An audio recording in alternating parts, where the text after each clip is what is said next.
Avez-vous déjà passé une nuit entière à regarder le plafond, le cœur lourd et l'esprit débordant de questions que personne autour de vous ne sait répondre?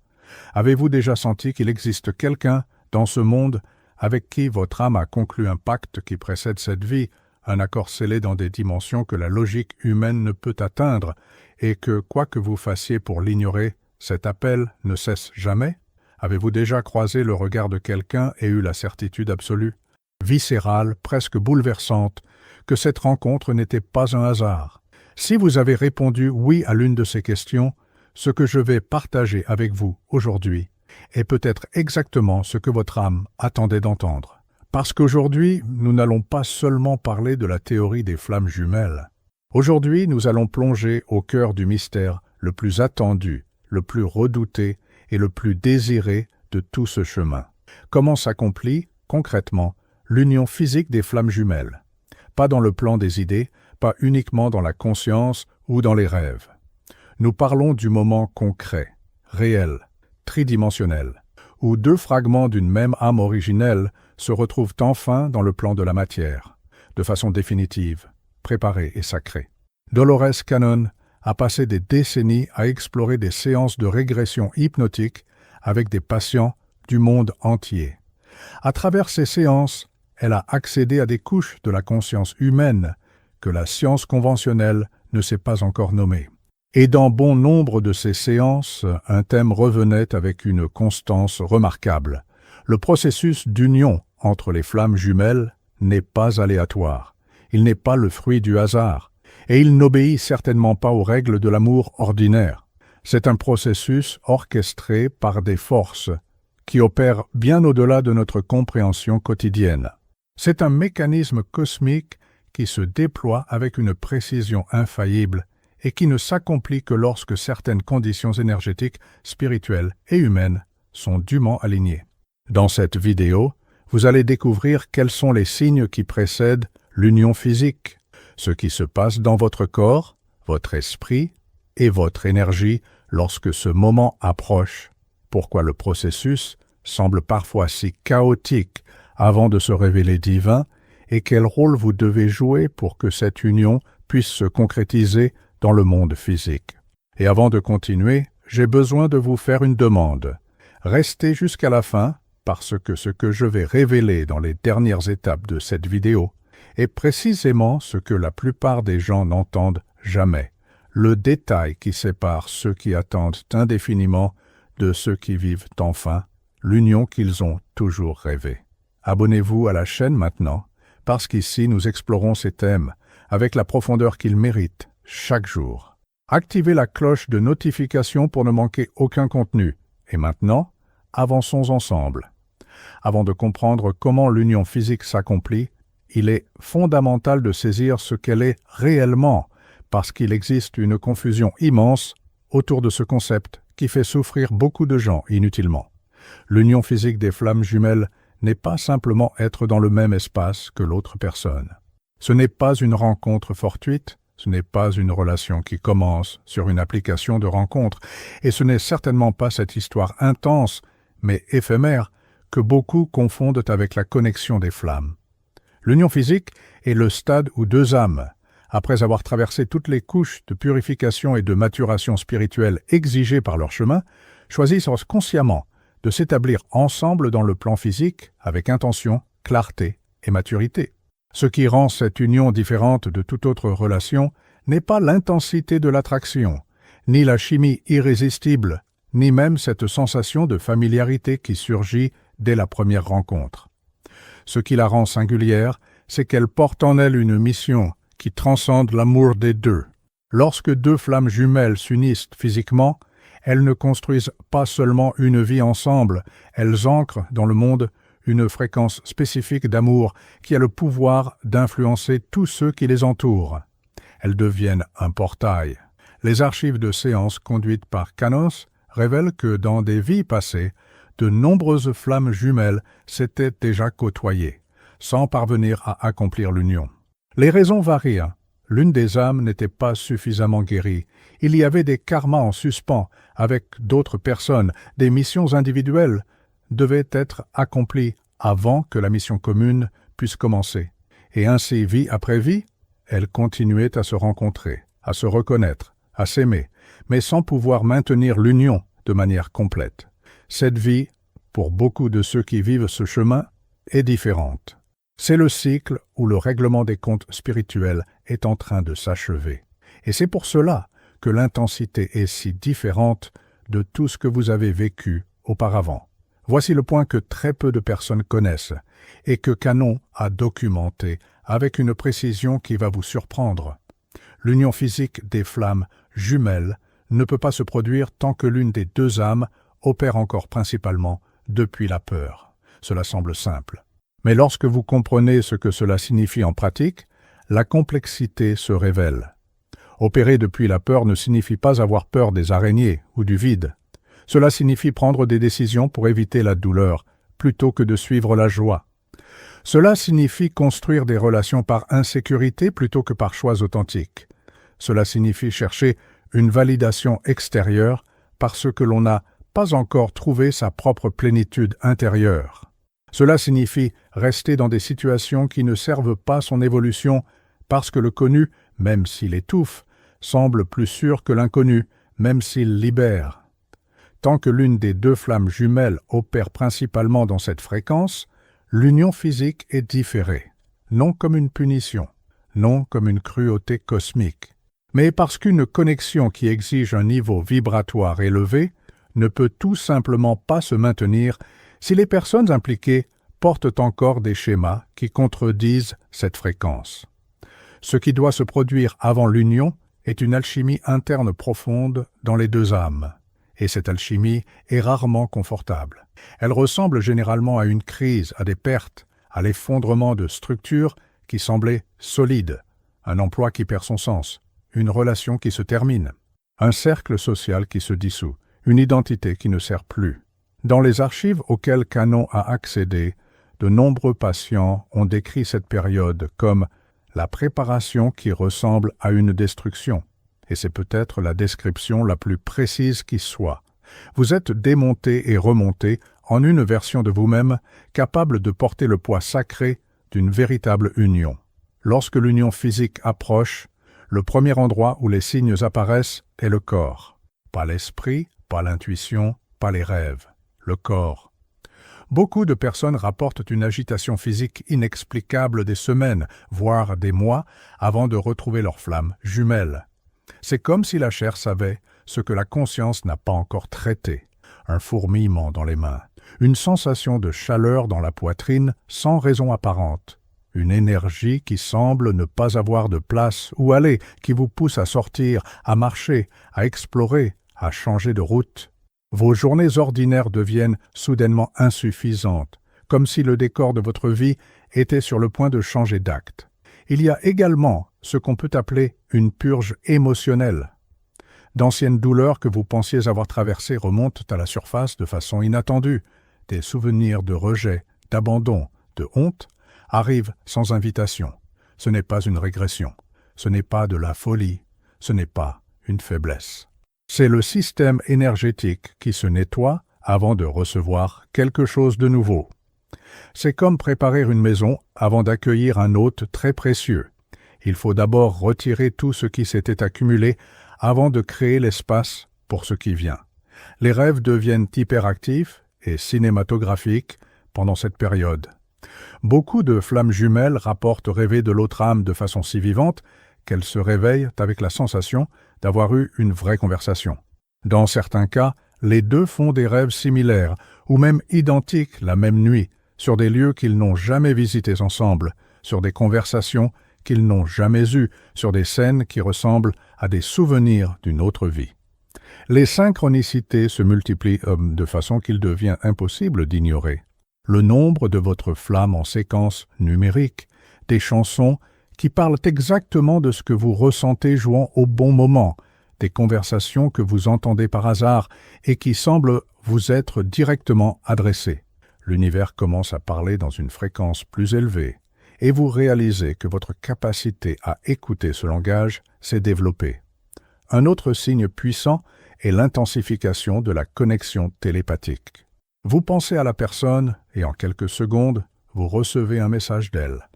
Vous ressentez son émotion comme si c'était la vôtre, même sans savoir ce qui se passe dans sa vie. Une tristesse qui n'est pas la vôtre vous visite sans raison apparente, et quelques jours après vous découvrez qu'à ce moment précis, elle traversait quelque chose de difficile. Cette porosité entre les champs énergétiques n'est pas de la fantaisie, c'est la réalité de deux âmes dont les champs vibratoires ont commencé à se préparer à la fusion. Il existe un stade qui apparaît dans pratiquement tous les témoignages documentés et qui est complètement contre-intuitif pour qui attend l'union. C'est ce que beaucoup appellent le grand silence. Avant que l'union physique ne se concrétise, il y a souvent une période de quiétude surprenante. Les messages s'arrêtent, le contact diminue ou disparaît, l'énergie qui était si palpitante semble soudainement endormie. Pour qui ne comprend pas ce qui se passe, cette phase ressemble à une fin. On dirait que tout était une illusion, que la connexion est morte, que vous avez été naïf de croire. Mais ce que les archives de Canon révèlent, c'est que ce silence est en réalité le mouvement de recul nécessaire avant l'avancée la plus significative. C'est la marée qui se retire avant de créer la plus grande vague. C'est le musicien qui retient la note avant l'accord qui va tout changer. Ce qui se passe pendant ce silence, c'est que les deux âmes sont soumises aux dernières étapes de préparation individuelle. La flamme qui semble s'être éloignée est en train, sur le plan énergétique, de faire exactement ce qu'elle doit faire pour arriver prête. Et vous, en supportant ce silence sans vous effondrer, sans envoyer des messages désespérés, sans essayer de forcer le contact, vous démontrez à l'univers que vous avez appris la leçon la plus difficile de toute la mission, celle de faire confiance au processus sans avoir besoin de le contrôler. C'est dans ce silence que beaucoup de personnes développent enfin ce qu'on peut appeler le détachement sacré, qui est différent de l'indifférence. Vous continuez à aimer profondément, mais vous cessez de faire de cet amour une prison. Vous cessez de remettre le bonheur de toute votre vie entre les mains d'une seule personne. Vous commencez à exister pleinement, indépendamment de ce qui arrive à l'autre âme. Et paradoxalement, c'est exactement cet état qui crée les conditions parfaites pour que l'union s'accomplisse. Après le silence, lorsque l'énergie de la connexion revient, elle revient différente. Ce n'est pas la même énergie électrique et chaotique du début du chemin. C'est quelque chose de plus profond, de plus calme, de plus constant. Comme la différence entre une tempête et un océan profond, la tempête fait du bruit et impressionne, mais l'océan profond a une force qui soutient les navires. Ce retour peut se produire de différentes façons. Dans certains cas, c'est une retrouvaille physique littérale, un croisement de chemins apparemment fortuit qui ne peut pas être attribué à la coïncidence. Dans d'autres, c'est un contact qui vient de l'autre âme, sans aucun stimulus extérieur apparent. Un message qui commence par « J'avais besoin de vous parler », sans raison rationnelle à cela. Ce qui rend cette retrouvaille différente de toutes les précédentes, c'est que les deux âmes portent maintenant une conscience différente. Les schémas qui créaient autrefois le cycle d'approche et d'éloignement ont été, au moins en grande partie, reconnus et travaillés. La communication qui était auparavant réactive, émotionnelle et explosive porte maintenant plus d'espace, plus d'écoute, plus de capacité à être honnête sans blesser. Cela ne signifie pas que tout est résolu. Cela signifie qu'il existe maintenant une base suffisamment solide pour construire quelque chose de réel. C'est comme si, au fil de tous ces cycles, les deux âmes avaient construit les fondations d'une maison qui peut enfin être érigée. Il y a une donnée constante dans les archives de Canon qui mérite une attention particulière. Dans de nombreux cas, cette retrouvaille définitive est accompagnée d'un élément externe catalyseur.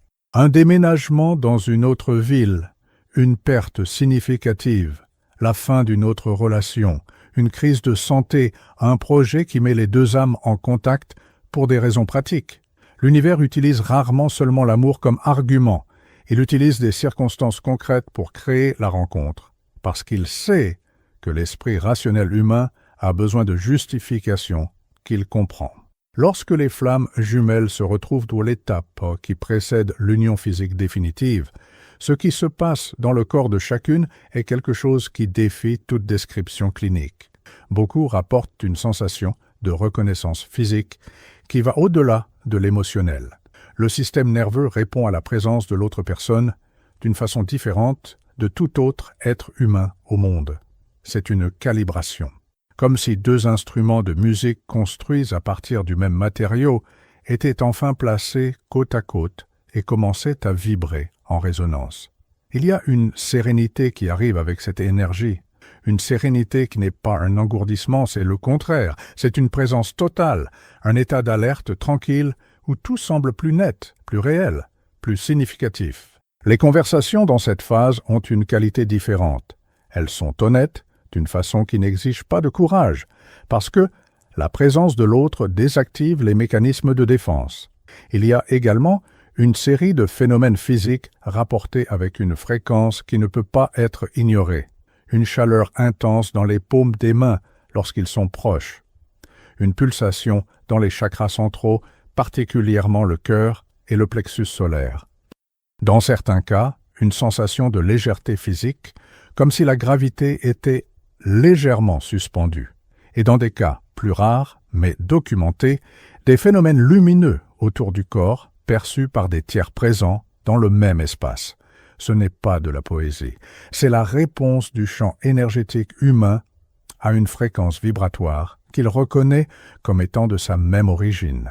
Comme le chemin documenté par Canon dans d'innombrables cas l'a montré, le corps humain est, dans son essence, un champ d'énergie dense. Et lorsque deux champs qui étaient originellement un seul s'approchent après une longue période de séparation, la réponse n'est pas seulement émotionnelle, elle est physique, chimique, énergétique et, en dernière instance, spirituelle. Voici quelque chose que personne ne vous dit et qui explique pourquoi tant de gens abandonnent exactement au moment où ils étaient le plus près de l'arrivée. Les obstacles les plus lourds apparaissent précisément avant que l'union ne se consolide. Ce n'est pas le signe que quelque chose va mal, c'est le signe que tout va bien. Canon a observé ce schéma de façon répétée. Plus l'union est proche, plus les tentatives de l'ego et des anciens schémas de saboter le processus sont intenses. C'est comme s'il existait une force d'inertie spirituelle qui tente de maintenir chaque âme dans le schéma qu'elle connaît, même si ce schéma est limitant, même s'il est douloureux. Ces obstacles finaux peuvent prendre des formes très variées. L'un de vous peut traverser un moment de doute aigu, se demandant s'il veut vraiment renoncer à l'indépendance qu'il a construite avec tant d'efforts. L'autre peut traverser une crise externe, financière, familiale, professionnelle, qui absorbe toute l'attention et l'énergie disponible. Une tierce figure peut surgir et tester la loyauté ou le choix conscient. Des conversations difficiles sur le passé peuvent devoir être tenues avant que le futur puisse commencer. Chacun de ces obstacles a un but chirurgical. Chacun est là pour forcer une dernière couche de clarté. L'univers a besoin de savoir, et vous avez besoin de savoir, que le choix qui est fait est un choix conscient de quelqu'un qui se connaît, qui connaît l'autre, qui comprend les défis à venir et qui dit oui quand même. La différence entre quelqu'un qui traverse cette dernière phase et quelqu'un qui ne la traverse pas n'est pas d'avoir moins de problèmes, c'est d'avoir développé la capacité de rester stable face aux problèmes. C'est la différence entre un jeune arbre qui se brise à la première tempête et un arbre aux racines profondes qui se courbe avec le vent mais reste debout. L'un des éléments les plus négligés dans les conversations sur l'union des flammes jumelles est celui-ci. L'union physique ne devient durable que lorsque les deux âmes ne sont pas seulement émotionnellement compatibles, mais aussi alignées en termes de but et de mission de vie. Cela ne signifie pas qu'elles doivent faire exactement la même chose.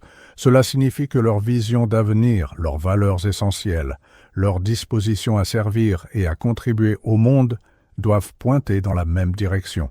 Dans les matériaux laissés par Canon, une idée revient de façon répétée. Les flammes jumelles sont unies non seulement par l'amour qu'elles se portent, mais par le service qu'elles peuvent rendre ensemble au monde. Chaque duo de flammes jumelles porte une fréquence unique de conscience qui, lorsqu'elle était combinée, crée quelque chose qu'aucune des deux ne pourrait créer seule. Il peut s'agir d'un travail de guérison, d'une création artistique, d'un message qui doit être transmis, d'une communauté qui doit être bâtie. Lorsque les deux âmes commencent à reconnaître ce but commun, quelque chose d'extraordinaire se passe. La relation cesse d'être le centre de la vie de chacun et devient le vecteur de quelque chose de plus grand. Et paradoxalement, lorsque la relation cesse d'être une fin en soi pour devenir un moyen vers un but plus élevé, elle devient plus solide, plus belle, plus durable que tout ce que l'un ou l'autre a vécu auparavant. Cela explique aussi pourquoi beaucoup de personnes qui aspirent à l'union des flammes jumelles n'y sont pas encore parvenues, non pas parce qu'elles n'aiment pas suffisamment, mais parce qu'elles n'ont pas encore trouvé ou pleinement embrassé leur propre but individuel. Et l'union, au plan le plus profond, est la convergence de deux chemins. Avant qu'il y ait convergence, il faut qu'il y ait deux chemins. Indépendamment du genre biologique des personnes impliquées, toute union de flammes jumelles implique la danse entre les énergies féminines et masculines. Et comprendre comment cette danse fonctionne au moment de l'union physique est fondamental. L'énergie masculine divine est celle qui se déplace, qui agit, qui protège, qui crée une structure et donne de la sécurité. C'est l'énergie qui, à l'étape de l'union, doit avoir le courage de choisir ouvertement, de nommer l'amour, de construire l'espace concret pour que la relation existe dans le monde. L'énergie féminine divine est celle qui reçoit, qui coule, qui guérit, qui approfondit. C'est l'énergie qui, à l'étape de l'union, doit avoir la capacité de s'ouvrir sans réserve, de faire confiance sans contrôler, de recevoir l'amour sans essayer de le diminuer pour le rendre plus tolérable à la peur. Le grand travail qui précède l'union physique est l'intégration de ces énergies en chaque individu, indépendamment de celui qui porte quelle polarité dominante dans la relation. Chaque âme doit avoir intégré à la fois le féminin et le masculin en elle-même avant de pouvoir entrer dans une relation équilibrée avec l'autre. Lorsque cette intégration se produit, la dynamique coureur-poursuivant qui marquait les phases antérieures du chemin se dissout simplement. Il n'y a plus de fuite parce qu'il n'y a plus de peur de dissolution. Il n'y a plus de poursuite parce qu'il n'y a plus de manque de complétude. Il y a deux êtres entiers se choisissant l'un l'autre, non pas parce qu'ils en ont besoin, mais parce qu'ils le veulent. Et cette distinction, apparemment subtile, change absolument tout. À un certain moment de ce processus, avant que l'union physique puisse se concrétiser de façon définitive, il y a une conversation qui doit se produire. Il n'y a pas moyen de la contourner, pas moyen de la remplacer par des gestes, des insinuations ou des comportements qui parlent d'eux-mêmes. Les mots doivent être prononcés. Cette conversation n'a pas besoin d'être dramatique. Elle peut se produire de façon simple, directe, même détendue, si les deux âmes ont déjà traversé les étapes de maturité nécessaires. Mais elle doit inclure l'honnêteté sur le passé, la clarté sur les intentions pour l'avenir, et la reconnaissance mutuelle de ce qui existe entre eux. C'est la conversation où la peur est encore présente, mais où le choix de dire la vérité est plus grand que la peur. C'est là où l'âme dit à l'ego « Je sais que tu veux me protéger, mais ce n'est pas ton tour de parler maintenant. » C'est le moment où la vulnérabilité cesse d'être une faiblesse et devient l'acte de courage le plus puissant qui soit. De nombreux témoignages recueillis au fil des années de recherche de canons décrivent de ce moment comme une catharsis, comme si des décennies de tensions non résolues, de messages non envoyés, de sentiments non nommés trouvaient enfin une issue. Et ce qui vient après est invariablement décrit comme une légèreté qu'on ne peut ressentir autrement. Comme respirer profondément pour la première fois depuis longtemps. Cette conversation est le portail. C'est le passage qui sépare ce qui était une possibilité de ce qui devient une réalité. Après que la décision d'être ensemble est prise, l'univers répond, et il répond de façon qui ne laisse aucune place au doute. Les synchronicités qui étaient déjà fréquentes deviennent constantes et de plus en plus spécifiques. Des chiffres qui ont de la signification pour les deux apparaissent en séquence impossible à ignorer. Des conversations avec des inconnus livrent des messages qui n'ont de sens que pour ceux qui vivent cette situation. Des rêves confirment des choix faits à l'état de veille. Il y a une sensation palpable que le chemin a été ouvert et que quelque chose de plus grand collabore activement. Les deux le ressentent, pas seulement l'un. C'est le trait distinctif de cette étape. L'expérience de confirmation est partagée, synchronisée, ressentie des deux côtés en même temps, même si les expressions extérieures diffèrent.